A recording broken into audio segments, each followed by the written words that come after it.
Welcome to Consider the Source New York, the new online educator resource from the New York State Archives Partnership Trust.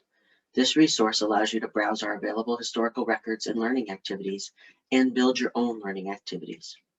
If you click the Getting Started button, it takes you to a brief overview of each section. At the bottom, you will see Register for a free account. Click Register, complete the form, and click Register at the bottom. You will receive an email confirming your registration. When you return to the site, log in using the login button at the top of the page. Once you're logged in, it takes you to your My Activities page. Let's browse historical records. This takes you to the Browse by Topic page. Click on a topic to see all the historical records available for that topic.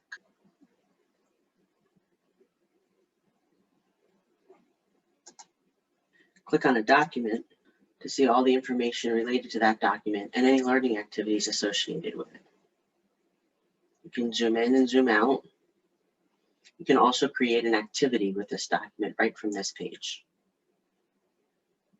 If you click on the title of the activity at the bottom that's already been created, you will see the teacher view for that activity. And if the person has written an introduction and teacher directions, you'll find those underneath the image. If you want to use this activity with your students, you need to first copy it to your activities. Every activity has to have a unique name, so you would need to give this activity a new name that is not already being used. When you make the copy, it takes you to the first page of creating the activity. Your new title is in the activity name space, and all the information related to this activity is saved just as it was when you viewed it prior. You can change any of these things and save, or keep them as they are. Here you see the primary source that's been selected is the one that you saw in the window. Continue to the next page. Here's all the information that was entered by the person who created the activity. You can again keep this the same or change it in any way you'd like. Here are the questions that were developed to go with this activity. You can keep them all the same, you can delete some, or you can add some. Here on the final page, in order to use this activity with your students, you would need to publish. If you would like to share your new activity, if you've changed it in any way with other registered users, you would click the public button. Since I haven't changed it, I'm not going to click the public button, and then you're all set. Once this is turned green, you're free to use it with your students. Here's the link. If you just wanted to copy the link and share it with your students, you can also share it to Google Classroom. If you click the Google Classroom button, it takes you to your Google Classrooms if you're logged in. And then you're able to select the classes that you want to use this with and assign it to them. Now let's look at Access Learning Activities. Again, this takes you to a Browse by Topic page. And now you'll be browsing all of the created learning activities that are in the system here. So you would want to choose a topic. If we click on Education, you'll see there are 2 saved learning activities available to you. If you click on Life Then and Now, it takes you again to the teacher preview page with the information related to the activity. You again have the opportunity to copy this activity to use with your students. You can change it in any way as you go through the steps or keep it the same as it is. If you notice on this one, there's a transcription button. You'll notice that the document's in cursive. If your students struggle with cursive or you're focused more on a different skill, they can click the transcript button and they will get a transcript of this document for easier reading and analysis. And next, let's look at the Build and Share section of the website. If you hover over Build and Share, you'll see there's a description of each of the types of learning activities that you can create. If you click on the Build and Share button, it takes you to a page that lists the activities with links and also gives you instructions on how to create each of the activities. We're going to hover over Build and Share, and we're going to click on Interpreting the Evidence. From here, we're going to create a Interpreting the Evidence learning activity. So we're going to have to give the activity a name. We want to choose a thinking skill. These are all required fields, so you must select something for each of these in order to create the activity. primary source type.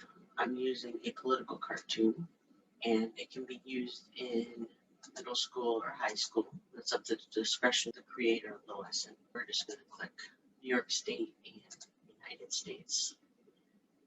Also click global on this one. And the topic is World War I. I'm going to click Create Activity. Now I need to choose a primary source material. So we can add one from the site, add one from our bookmarks, or upload our own document.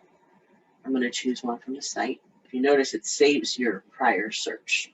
So you just want to make sure you clear all. You're doing a new search. I'm going to go down to World War I. And I'm going to select this political cartoon here.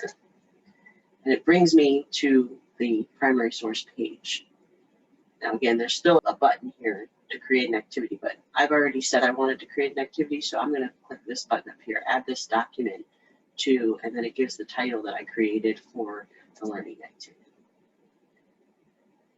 I could add more documents, but for this one I only want one. So I'm going to click Next, and now I can write instructions. So for the students, I'm going to put in a historical context for them. I'm going to leave the conclusion. For teachers, I'm going to also include the historical context so they'll be able to see it from the teacher activity page. I'm also going to include historical challenges they could use with their students and interdisciplinary connections that we have created for this activity. And then here you'll see we have pre-populated questions available to use, and then you can also add your own questions. And we do have a few additional questions for this activity, so I'm just going to add one right now so you can see how that works. So I've added one, and you can take away by clicking the red X. Look at Save Questions, and we're going to publish this, and we're going to share it to make it available to others, and that's it. So if you go to Access Learning Activities, and clear all, and we go down to one, that activity is now available for others to use. Before we end this tutorial, we want to make you aware of a few other resources available to you through Consider the Source New York. The Using Primary Sources section provides you with tools for bringing primary sources into your classroom. Consider the Source online tutorial is the online version of the original Consider the Source book published in 1995. It's been updated for the digital age, but still includes all the valuable tips for using primary sources with your students. In the Featured Learning Activities section, we have activities associated with the tutorial that make a great way to introduce primary sources to your students, especially if you're new to using primary sources in your classroom. Our how-to videos, which you can access through the Using Primary Sources or through the How-to Videos button here, give you short overviews on how to use primary sources with your students and how to find them at different places in your community. The types of activities, again, this section explains the types that you can create and a link to be able to create them. And here we have Researching the History of Your School. This was a publication made to help teachers and students begin researching how their school came to be and the history of their school. There's valuable information there as well. At the top of the page, you will see a Resources tab. This provides quick links to many of the resources you have already seen, but it also has a link to our graphic organizer section. Here you'll find graphic organizers for your students for analyzing many different types of primary sources. On the home page, there are also links to our Student Research Awards program, which is a research program available to New York State students in grades 4 through 12. There's a link to our New York Archives Magazine Educator Guides and information about New York Council for History Education and how to become a member, and also our teacher training workshop resources. Thank you for taking time to learn about Consider the Source New York, and please reach out to us if you have any questions. You can reach us through the information available under the Contact Us button. We hope to see your learning activities on Consider the Source New York soon.